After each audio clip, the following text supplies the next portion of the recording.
Today, I have compiled a list of 6 incredible cases of people who survived their execution. These stories get increasingly insane and unbelievable as we go, so be sure to stick around. Number 1. Anne Green, 1650 England. So let me tell you about Anne Green. We're back in 1650, a time when medical science was basically a guessing game, and hanging people was like the town's favorite pastime. Poor Anne gets accused of killing her stillborn baby. Boom. They skip the trial and error phase of investigation and go straight to, "You're guilty.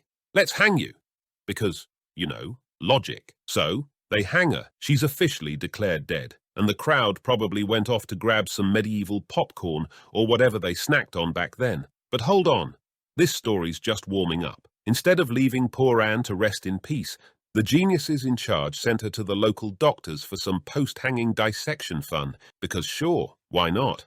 Just as they're about to turn her into a 17th century science project, Anne's like, plot twist. She starts breathing, twitching, and basically scaring the life out of everyone in the room. Imagine being the guy with the scalpel. He's probably like, do I get a refund on this cadaver? Anne's basically like, surprise, I'm not dead. And what do the doctors do? Panic. Obviously. I mean, they thought they were working with a corpse, not starring in a zombie movie. Let's be real. Medieval medicine was 90% fear and 10%, oops, my bad. So not only does Anne survive her execution, but she also fully recovers. Like, she wakes up after being hanged, goes home, and lives her best life. I mean, if you come back from the dead, you've pretty much won every argument for the rest of your life. Number 2. Wesley Mogel, 1915 Mexico. A guy who should have been the textbook definition of done for. It's 1915 Mexico, and the country's in the middle of a revolution. Wenceslao is fighting for the rebels, but things don't go so well, and he's captured by the government. Now, in case you're wondering, the government's not exactly known for second chances in this scenario. They decide to give him the ultimate goodbye gift, death by firing squad. Because why make things easy, right?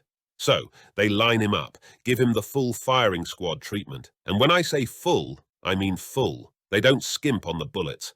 This guy gets shot 9 times. To really seal the deal, one guy even walks up and is like, better make sure, and delivers the final bullet straight to Wenceslao's head. The crowd's like, welp, that's the end of him. Wrong.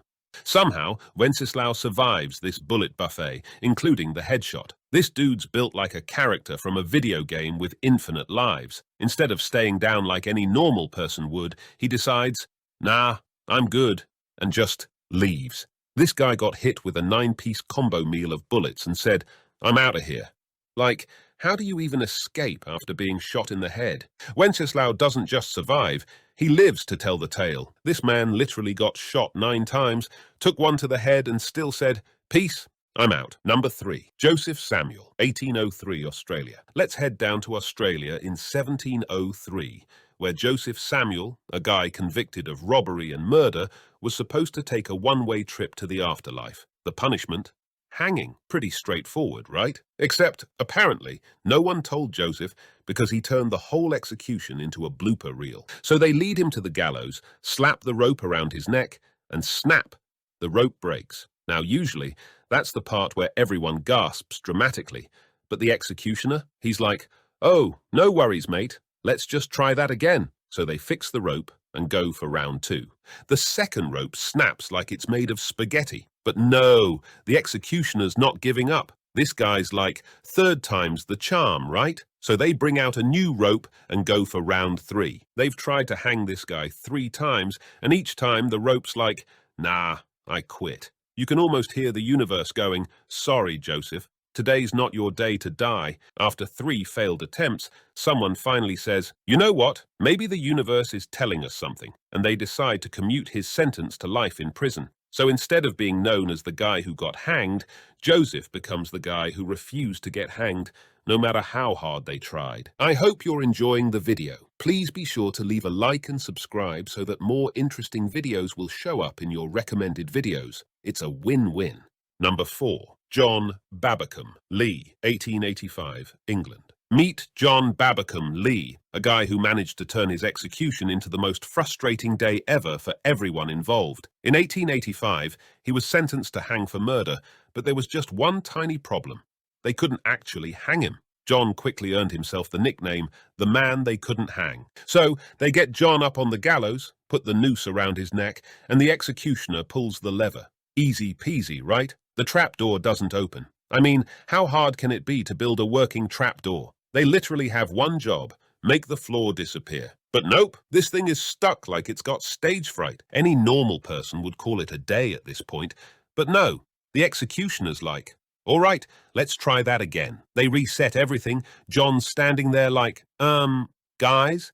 And they go for round two. And guess what? Nothing. I mean, can you imagine the awkward tension at this point? You've got a whole crowd of people waiting for some medieval-style justice, and John's just standing there like, so, what's the hold-up? After three failed attempts, they finally throw in the towel. At this point, I wouldn't be surprised if John was about to offer them some DIY tips. The trapdoor just straight up refused to cooperate. Talk about being stubborn. I think even it felt bad for John. After this ridiculous display of technical difficulties, someone finally went, okay, maybe this is a sign that we should stop trying to hang this guy, and they commuted his sentence to life imprisonment. Number 5. Elizabeth Proctor, 1692, Salem witch trials. Let's take a trip back to 1692, where Salem, Massachusetts, was having a full-on witch hunt, the ultimate edition. And in the middle of all that witchy chaos, we've got Elizabeth Proctor. Poor Elizabeth gets accused of witchcraft,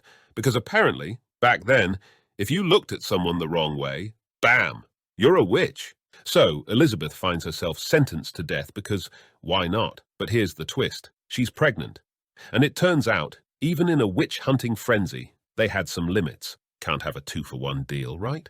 Now, the crazy part is, while they're waiting for Elizabeth to give birth, the Salem witch trials start falling apart faster than an old broomstick. Turns out, accusing random people of witchcraft based on zero evidence wasn't exactly sustainable. Who would have thought, by the time little baby Proctor makes their grand entrance, the witch trials are basically over, and Elizabeth walks away from what could have been the world's worst maternity leave plan ever. Number 6. Zola Katoda, 1997, Iran. This next story takes us to 1997 Iran, where Zola Katoda found herself in a seriously bad spot. We're talking about stoning. Yes, the kind of punishment that involves rocks and way too much time on people's hands. Zola was sentenced to this medieval-style death sentence for adultery. So, here's how it works. You get partially buried in the ground, because, you know, that's how fair this is. And then people start chucking rocks at you like it's some kind of twisted carnival game. The crowd's all ready to go, but apparently nobody accounted for Zola being a total survivor. Just as things are getting way too intense, a witness steps in, probably realizing that maybe stoning someone isn't the greatest idea in the 20th century, and intervenes. Zola is pulled out of her would-be grave, covered in dust, probably thinking, "What took you so long, pal?" Thanks to this random hero who decided enough was enough, Zola survives a freaking stoning. Talk about having the ultimate plot twist. Zola basically got a second chance at life because someone in the crowd was like, hey, maybe let's not do this. And honestly, good for her. Thanks for watching. Be sure to check out this video where I go over the strangest mating habits in the animal kingdom. Or this one, where we go over kings and celebrities who had everything and ended up losing it all.